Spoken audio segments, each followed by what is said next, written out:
Everyone's got coincidence. You've got no coincidence. A lot of people hold everything under the guise of punk. And what it was that, I mean, Hilly lent his club to these poets and bands that wanted to perform their own songs. Perfect.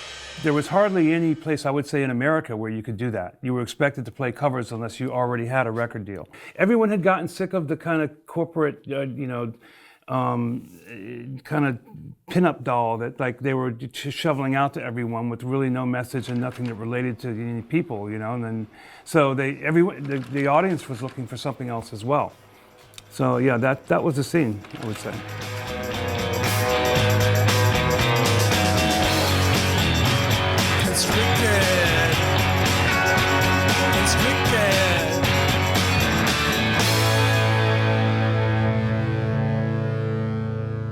Hi, I'm Ivan Julian. You're at my studio with me and my partner, actually, Will Croxton, called Super Giraffe Sound. And it's an analog tape, tube, Pro Tools recording facility. And we're in Williamsburg, Brooklyn.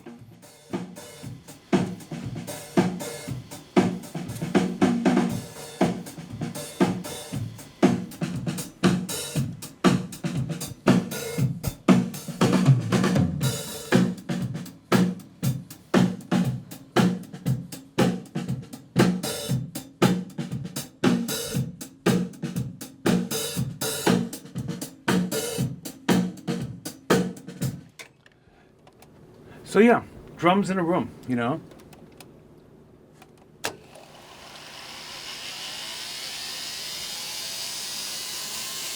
I'm trying to avoid answering his question as to the affirmative that yes, I'm a hoarder, because I'm not really, I don't think. Here we are in the first part of the building. This serves as an art gallery as well. There's artist named Rene who's working on these paintings. He's very good, actually. Yeah, we track in here. If we have an excessive amount of instruments, especially guitars, the guitars go into the two bathrooms, okay? Sometimes if I want to get a really nice delayed hallway sound, I'll put a mic up there in the front and have the amp here just to give it some really nice natural air, So we use this room for tracking as well. Which is why it's Super Giraffe. See, it's really tall. I am basically a guitar player. I started off when I was fairly young. I mean, in my late teens, and I moved to England and played with a band called the Foundations. They had a hit called "Build Me Up, Buttercup," but that was long before I was in the band because I was 11 when that came out. So, yeah. So then they basically wanted to tour all the time, I don't know how many days a week they toured, but it was a lot, okay? It was more than 7. And they didn't want to write, and I was really determined at the time to write and record and make records. I was really in love with the whole process of making records and, having a voice. So I stopped touring with them and I moved to New York, and then I joined Richard Hell and the Voidoids right at the time that, when we were forming the band, actually.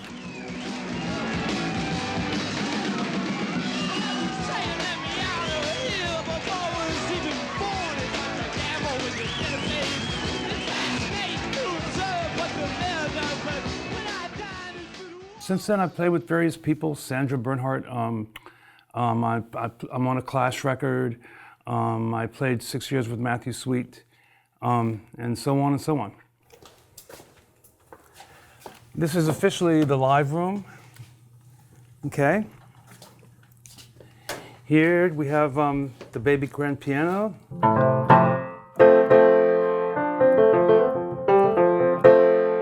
Pretty much in tune. It was free, but it costs $500 to move. That's how that goes. If you ever want a piano, you can find one. Okay? And here we have the Mastro electric piano. All right?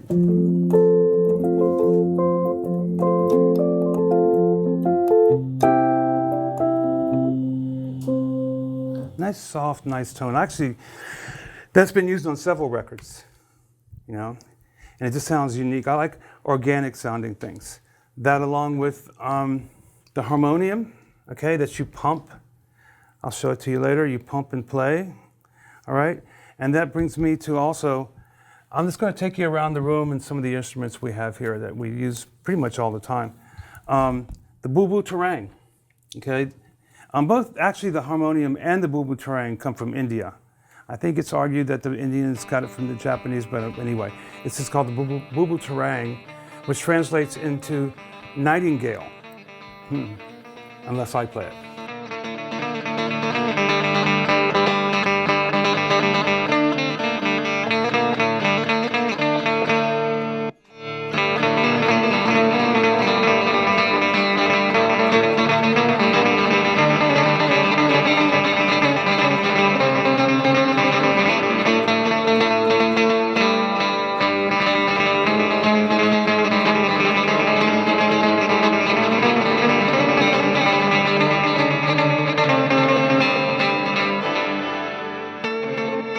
When you strike it, there are stems, little metal stems with a little hammer on it, okay? A lead, let's call it a lead ball, and that gets plucked, all right? And the size of the lead ball determines the tone, or the pitch, I should say, determines the pitch. Once one became very out of tune, so I opened it up, and I filed off a little piece of the lead, and then it was in tune. That's what gives it that. And it's made by Mastro, okay? The same people that made the eclectic. You know, that a lot of guitar players use.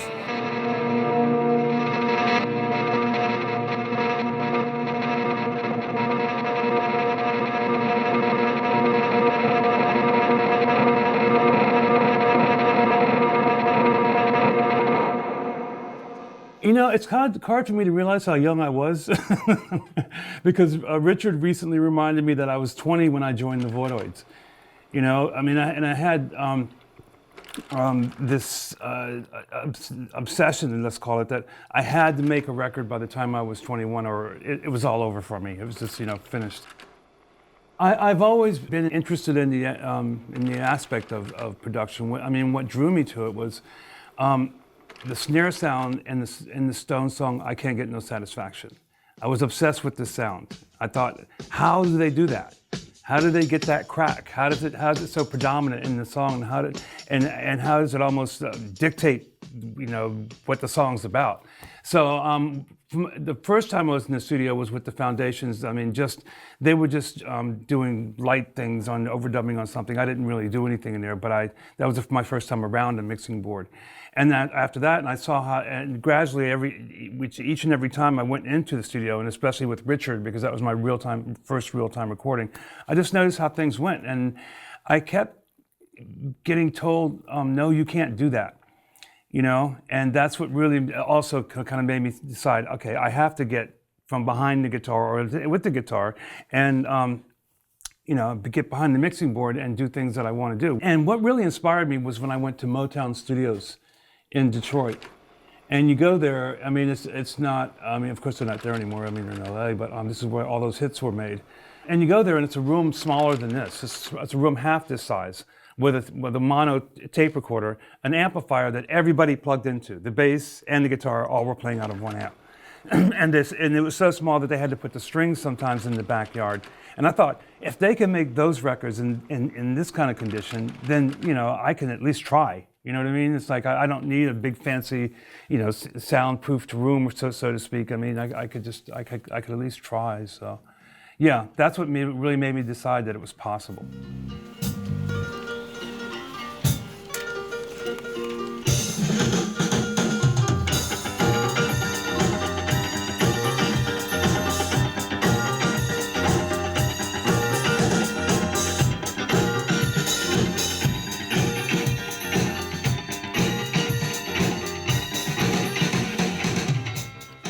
Up here we have the Sears amp, okay?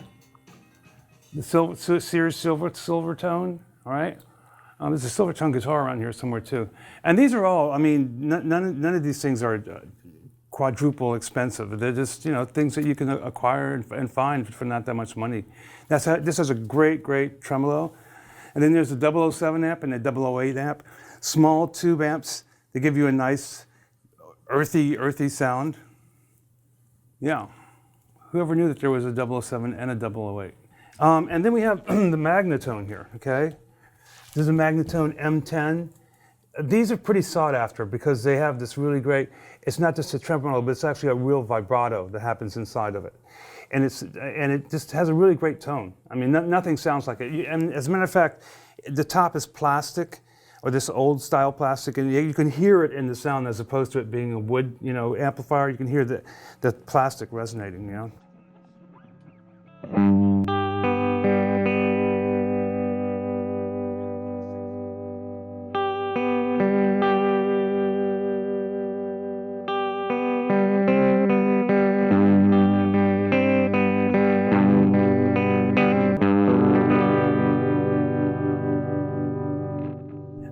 And then there's this thing that I was going to show you. It's basically an old, it's an old school PA system or something that they would carry into the room for movies. But the power cord, I just realized is so ratted out that if we plug it in, it's probably going to go poof. So let's not do that. Okay, so moving right along, this is the old Dynacord tape. See if I can get this, see if it can light up. There you go, light up there.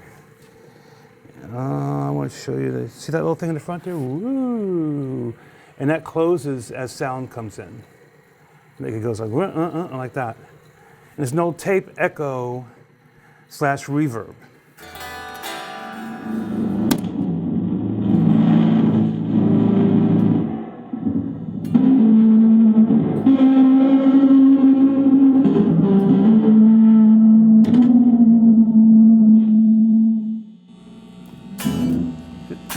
See?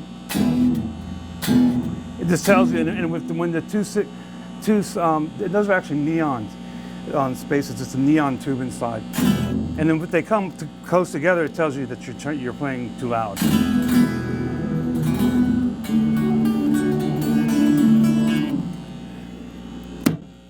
Some of these things I acquired, like this. There's a little electronics store in Amsterdam, and I saw it there, and I asked the guy if I could buy it, and he goes, if you can get it working, it's yours. This is a really great, clean, nice Harmony Company, Chicago, Illinois, USA. It's kind of a great, warm-sounding small amplifier. That came from Lincoln, Nebraska. I don't know. You never know where you're going to find things. This is like I was going to say, this is the Wilder reverberation unit. It's just, it's not really necessary because most amps have reverbs these days, but it does have its own character, which is why it's there. Okay? Moving right along, we now have this. There it is. Geloso. I was going to say gelato. Geloso. This is has two EL34s in it. This is a PA system, and somebody got to it before I did, and they turned it into a guitar amplifier. It's pretty loud, It has its own character. It's pretty loud. I started with 2 cassette players, and I wanted to overdub like one part into the other to kind of, and I've always had tape recorders with me. There's some kind of portable tape recorder. This is when Richard was asking for songs because he only had 2 songs or 3 songs when I joined the band. And so I would record one thing and then play that into the other cassette player while I was playing another part, and so forth and so on. So that was my first, and then from there, the leap into, of course, 4-track cassette players, which were great and are still great. I wish that the rubber parts held out on those things because they still sound amazing. They're really cool. Yeah, so 4-tracks really, that really gave you an idea as to EQ and what you could do, and just overlaying tracks with the other, and also mixing it to make it sound like something.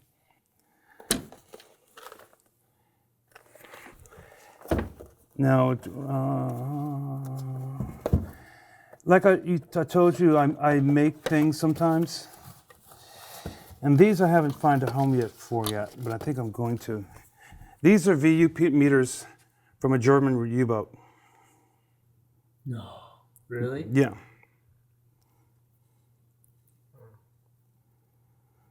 How did you acquire that?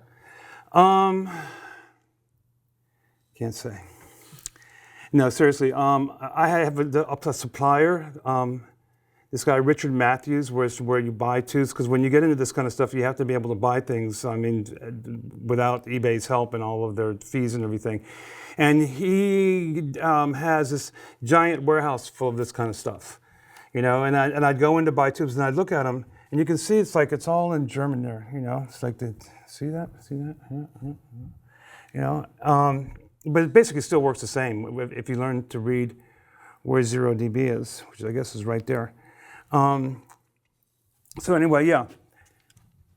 And he had them on the shelf, and one day I said, you know, give me those before somebody else buys them. Now, let's get into this. This is a tube tester. Everybody used to have a tube tester. And if you have tubes, you have to have your own tube tester, you know? And basically, you stick the tube socket in here, and you go by this little chart there. You set these guys, and they tell you if your tubes are good or not. Every drugstore used to have one of these. It was like kind of this big console thing like this, because when your TV went bad, you would take your tubes in from your television set, put them in the tester and go, oh, I need a 12AX7 or whatever, and then buy it at like whatever drugstore was around. If you have a circuit and you need to remove transistors and stuff like that, they do make like manual, like what do you call them, manual solder suckers that suck the components out. This is something called a pace. And it's electronic, and it really does. If you have like a whole bunch of capacitors to change, see, it sucks in there, and there's a little tiny hole there that goes around what's called the pin, okay, and sits on what's called the pad, and just like that.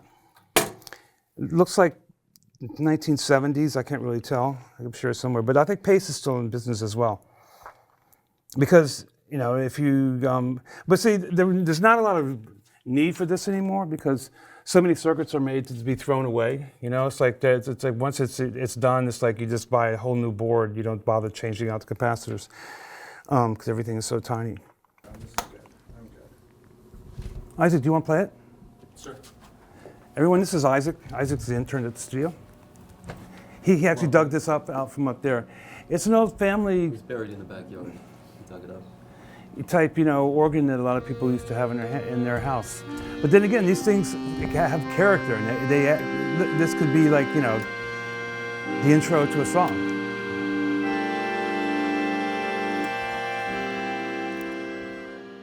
When bands come in here, if they want to try something, I'll try it as long as it's just not, you know, destructive to anything, you know, in the room. But if they have an idea, I mean, I'm not gonna say no. I mean, unless it's, you know, it's just against the laws of physics or something, you know. I was around great people like this producer Nick Lowe. I mean, and I really admired him because I really admired the way he worked the music and was able to change the music and morph it into a record and a song, and also work with a band that he'd never met before as well. I mean, he turned the Voidoids kind of with this one record that we did with him called Kid with the Replaceable Head. He turned us into a pop band, which is kind of, you know, odd. You know, I admired that. But not, besides that, just how a song that's been rehearsed can become a record. I've always been fascinated with that. Okay, so now want to talk about guitars for a second? Yes. Okay, here we go. I love these things. This is a Tysco. Okay, I forget the model number. Gold foil pickups. Really, once again, honest, great, clean sounding. Now you can't tell when it's not plugged in, but clean sounding guitar, and really great through the harmony or some amp like that. You hear the wood, and that's an important thing. I'm a huge fan of cheap guitars, you know, especially Tysco guitars. I mean, because they have this really nice earthiness to them. You can still find them, and they're not that expensive. There's a new company called Hanson out of Chicago, and they're kind of affiliated with Lakeside Basses. And they make really great cheap guitars as well. I mean, they aren't like an arm and a leg in there. I mean, actually, there's one here that's it's a 12-string. It's really great, and it's reasonably priced. This is hands down the best 12-string I've ever played in my life. The way it feels, the neck, you know, the sound of it has a 5-position switch. We'll play it to an amp in a second, but it has a really nice variety of tones, and has cool pickup design too. Not expensive. You'd be surprised what this costs. Hardly not much at all. And it's really well made. Okay, here, there, like the neck is really well made. It's great. Yeah, I have a Tele 12 string that I got from Fender. I've owned a Rickenbacker. This is the best. This is, you know, it's great. Stage King, made by Echo. They were a company out of Japan in the early 60s that made complete Fender knockoffs, as you can see. This looks like a basement head. This is a twin, but it looks pretty much like a Fender, you know? And they sound great. And what I do with this is I run the head with the twin speakers, okay? And then it has a really great, bright, nice, crunchy, not just bright, yeah, crunchy rhythm sound, you know, really, really great rhythm sound. Actually, stay here for a moment. I want to show you something. Just stay right over there. I'll be right back. This is my secret. Not necessarily the PV Bandit. I like that too, believe it or not. Can you see that? Electro Voice SRO speakers. I have them in everything. I have them in that, but I didn't want it. It's too heavy to turn around. It's like an Alnico magnet. And what it does is, like a lot of amplifiers, when you put a pedal through them or distort them, they start to compress on themselves. They start to cave in so they don't project sound anymore. What this speaker does is, regardless of what you put through it, whatever kind of distortion pedal or how much you turn the amp up, it broadcasts, it projects the sound, you know? And they're still, you can find them. The speakers aren't that much, but yeah, it's really heavy. You can't see this, but it's really heavy. And that's even heavier because it has two. The reverb rocket, I love the Ampeg stuff, you know? Nice boingy, boingy sound. And this is our whole line of Ampeg stuff here. There's a guy in New Jersey, I think, that still sells parts for these things, like the Tolex and stuff like that, and weird handles and stuff like that. And if you need that, you can still buy that if you like. This B15, I mean, we have larger bass amps. We have that. I've covered the name because I'm embarrassed, even before you got here. It's not mine anyway, but the B15 is probably the best amp for recording bass in the studio. It just has a nice tone to it, you know, it's nice and clean and big and everything like that.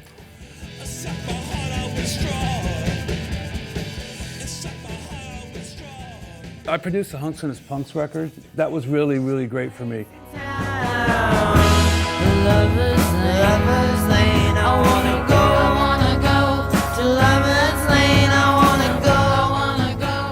Hunks and His Punks are an openly gay guy, okay? And he's singing like against Shangri-La's type style, like girl ballad type style, but all the band, the punks, are women that are playing. And it was amazing. It was really, really cool because the songs are cool, you know, their approach is cool, they could all play really great. That was a highlight. Also, the Flesh Tones. I did 3 Flesh Tones records.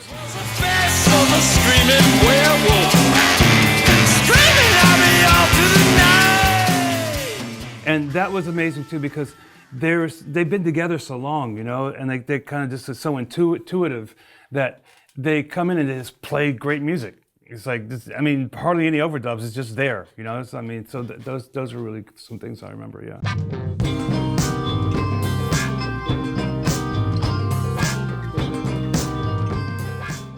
So here we are in what we call the vocal room when some of this stuff isn't here. An old lap steel.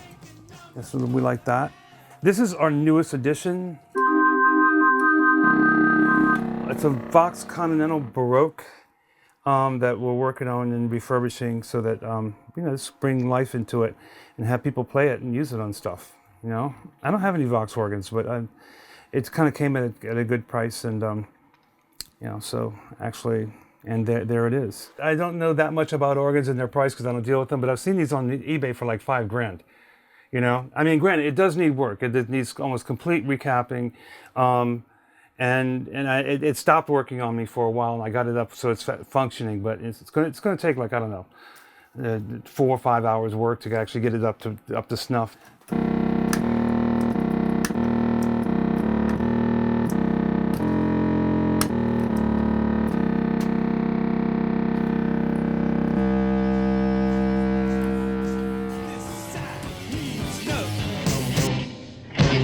getting cancer, contracting cancer was really the most scary thing in my life. I was basically, and this is also someone who had hardly ever been to the doctors, except unless if I cut my leg or something. I mean, just ever, and I just not, I thought I was fairly healthy. And unfortunately, I mean, I can't say this, I'm proud of this fact, but as a musician, I didn't have health insurance, which a lot of us don't.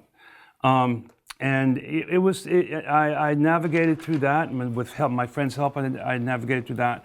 But one of the things that really, one of the reasons I'm sitting here was the music community that really came to my aid that I didn't expect, I mean, and my old pal, Richard Hell, that came and really helped me get money together, because at the time I wasn't thinking about money. It's like the last thing on my mind. And it got to the point with the chemo and the radiation, which was almost worse than the disease itself, that I was literally a kernel of thought. I mean, when you wake up in the morning, you go, okay, now I'm going to do this, or I'm going to go there, and I'm going to, take the glass off the table I left last night. You just wake up and you go, oh no, I guess I'm not doing anything, So, but yeah, I survived that, and like I said, the musical community really helped me. And I decided when I was lying there, for months at a time. Languishing, which I really hate that word. It sounds the opposite of what it is. Languishing sounds like you should be having, I don't know,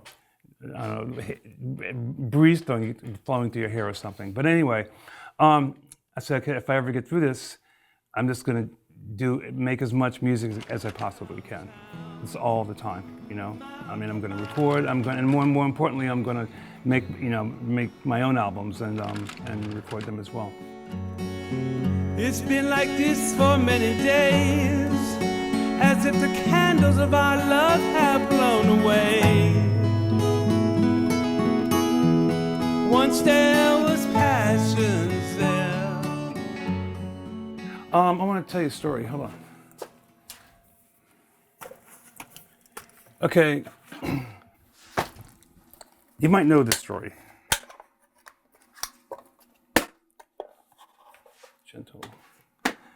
This is a Neumann 87. Yeah, you've all seen these. AI, whatever.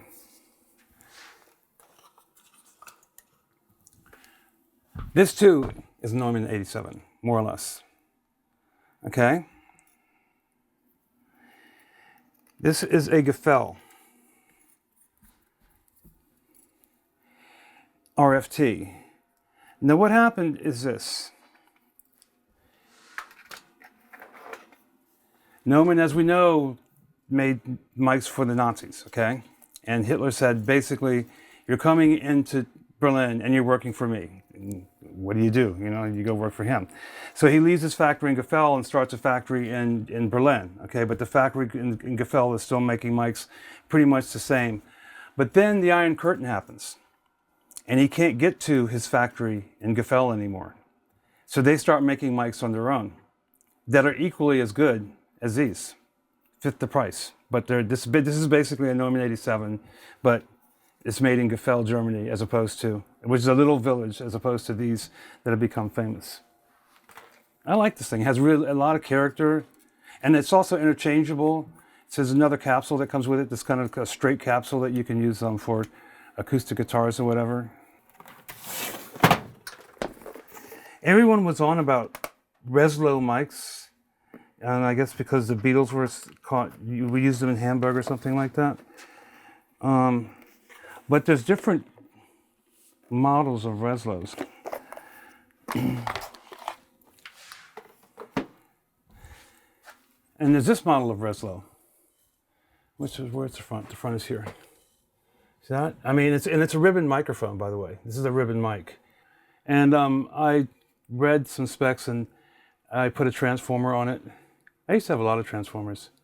Transformers are expensive. The ones I used for the LA2A clone, the Lump Star, when I was buying them, they were like $50. They're like $500 now on eBay.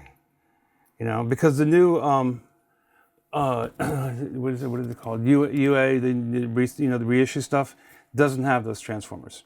You can't get them anymore. You have to buy them, on the black market or something, So yeah, I mean, that's why they sound different as well. I've been here since 2017. I've been here, yeah. And actually, the remission, I think, was before that even. I mean, not the out of remission, whatever. Was before 2017, but the end of 2017, that's when I was able to move around again, you know, and actually function. And then I realized that I had a lot of my gear was in my basement because I left the other studio, and I didn't have a mixing board. So I shopped around and I found one that was fairly cheap. And my wife and I drove down to North Carolina to Charlotte and got a U-Haul and drove it back. But because of all the, you know, feel-good, you know, chemicals I was on, drugs I was on from my doctor, I'm driving back and I'm going, and first of all, also, I had no idea it was so huge. You know, I thought that board in the room. So we're driving back and I'm thinking, you know, Sam is her name. I said, I have nowhere to put this. I don't know, I have no idea where it's gonna go. And I thought, well, maybe the U-Haul, you know, storage facility. And I looked up that price, it's like $50 a day or something like that. And then I called my friend Will, who is partner in this place as well. And I told him the situation, and he goes, yeah, you know, just bring it here. Bring it here. And then I talked to the owner of the building, and we have a deal where, you know, it's here, it's for, you know, his use and my use and their use. And yeah, so that's how I started here in 2017. Here we are in the control room.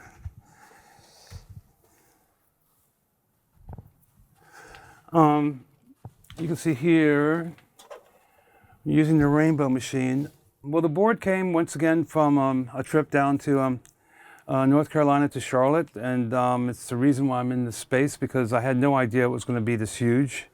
I thought it would be something I could carry up to my third floor flat, but that didn't work out like that, so I ended up here with it. It's a Sony, and it's actually, this board, it's like, we're talking, let me think about here, like late 80s, this board and this tape machine were meant to be together. They actually connect through tushels, okay? So that, I mean, this kind of plugs into this board. That isn't how I have it wired up. I have Pro Tools wired to the board because people use more Pro Tools now these days than they do tape. Yeah, so this thing came in a U-Haul, and it sounds great. It's a very honest sounding board. The tape machine, I love these Sony APRs 2.4s because the punch is so immediate. It's like, you look like a hero. It's like that, you know? I mean, but when you have to punch, and with tape sometimes you do, you know? And what people do here a lot is they come in, they'll do their basics on the 2-inch, okay? And they rent the reel from us or buy their own. And then, or get as much stuff on the 2-inch as possible, and then dump it into Pro Tools, then we mix it, you know? And where you really, in my mind, and it's when I first got this machine, where you really hear the difference is the air, the quantization of the air, you know, which, I mean, because the guy who sold me this sold me some tapes he had, you know, that were fairly new and stuff he had recorded. And I listened to the room mics and I thought, why does it sound so different? You know, because the air is not being quantized into ones and zeros. It's just kind of mushing around like that. And it really does affect the sound, you know, the drums sound great on it. Even with 24-track, I've recorded jazz bands, which are always fun. I like jazz and I love, you know, Albert Ayler and Charlie Parker, the people I admire as well. But I mean, I can't say I'm an aficionado. I don't know everything, you know. A lot of those records were recorded with just one mic in the room, and it just sounds so incredibly great.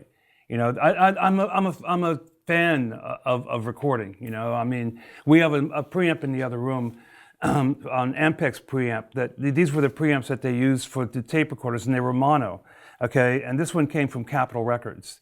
So we like to think that Sinatra sang to this preamp, you know, because there's a picture of him with one exactly like that. So here are some of the things I've pieced together and made, actually. This is from a tape machine, Ampex 601, really great mic pre for hi-hats and stuff like that. It has that really nice EQ curve. This is something I made from a Gates preamp that's in the back of this plate. And I needed a VU meter, so I got this VU meter from Electronics Surplus Supply, I think is the full name. And it's in Cleveland, Ohio. Great stuff. Things like these Bakelite knobs you'll find there, these dials that if you try to get them on eBay, they're really expensive these days. Okay, so that's a result of that. These I like. I think a lot of people like them, and they're really kind of not underrated, but they're underpriced. Are these art preamps? And I tell you the secret, and some people know this. If you get Black Diamond 12AX7s, okay, Telefunken 12AX7s and put it in, it's like, it sounds like a $2,000 mic pre. It's just great. And just not changing the wiring, just doing that. I know some people mod them, but I just like them, you know, I just like them. This is the older version, this is a newer version, 200-ish bucks, you know, I mean, and for two channels of, you know, great mic pre's. Another Ampex, well, this was a suitcase tape recorder, actually. It came in a suitcase about this big with the tape reel and everything. It's called a PR10. I use these for toms a lot. They're really great. I mean, or I use them for vocals. These are the big daddies, the Ampex 350. There's a 400 at the bottom. These guys here, I don't know if you want to get in and see those. Now, this one says, this sticker, this used to be on one of these, on one of the, I think this number, this one here, that one. The sticker used to be there because it came from Capitol Records. Unfortunately, kind of expensive now. When I was buying these, they were like $400-ish. Now, you know, you can't find one for under $1,000 because the word's out. But they are really big and nice sounding. And there's a picture of Sinatra actually sitting next to one of these. I think he had some kind of business dealings with Ampex. Anybody know anything about that? Yeah, I think he somehow, you know, helped them, you know, I don't know. Either he endorsed them or they endorsed him or whatever. Yeah, so this Capitol was there, so we like to think that Frankie was singing through one of those, you know. And this is the LA2A clone that I built called the Lumpstar tube compressor. What inspired me to build these, and once again, most of these parts, and this is the first one I built. I went on to like sell like 14 of these things because people heard about them. And I wasn't selling them for, you know, that much. But most of the parts came from electronic supply and surplus, an electronic surplus. Unlike a real LA2A, I wanted a giant Frankenstein meter on it, you know. And what inspired me is like, I wanted to see the needle go backwards.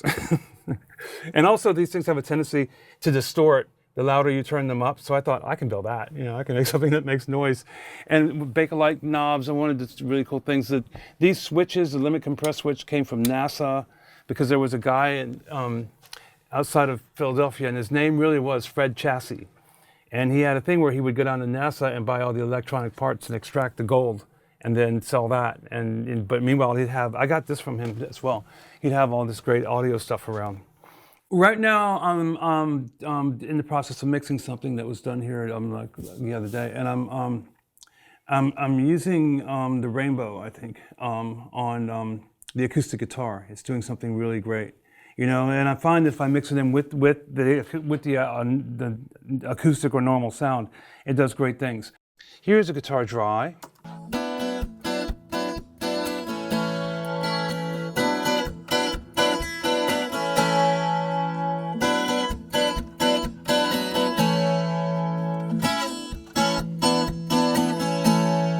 Okay, and now here, we're gonna have the guitar wet.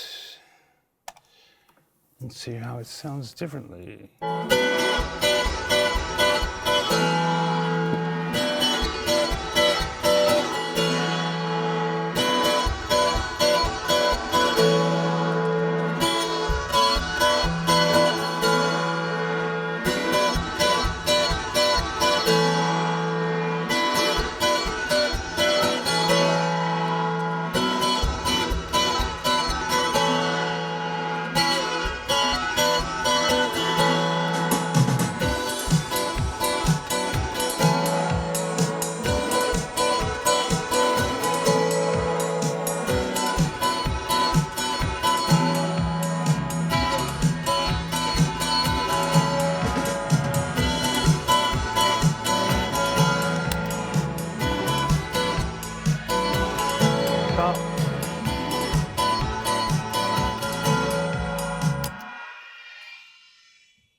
See how it adds like this sort of cool like bounciness to everything?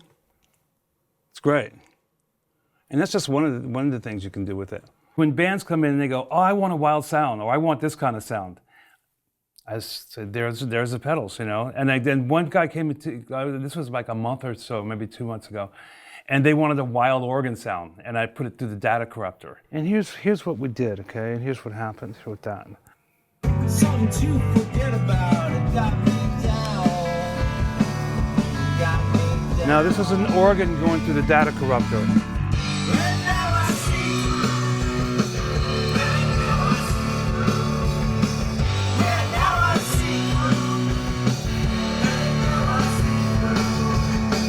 Well, now I see you.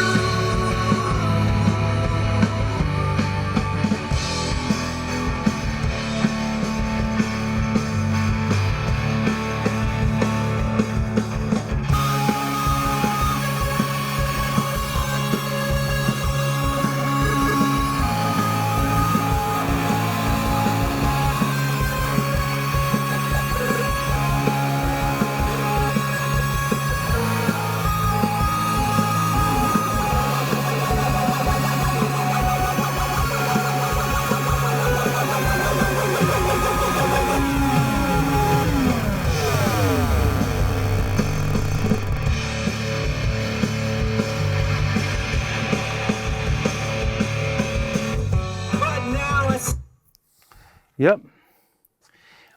No panning on that. I didn't pan the mix or anything. The data corrupter just said this is how it's going to be. You know, it's really cool. Really awesome box. I had no idea what the data corrupter was going to do to his organ. You know, to be quite honest, because I hadn't had the pedals that long. I knew the data corrupter does some very corrupt things. That freaks me out. I'm kind of afraid to be in the room alone with it. You know, it's like it's a crazy box, man. But yeah, they brand the organ through it, and that sounded great.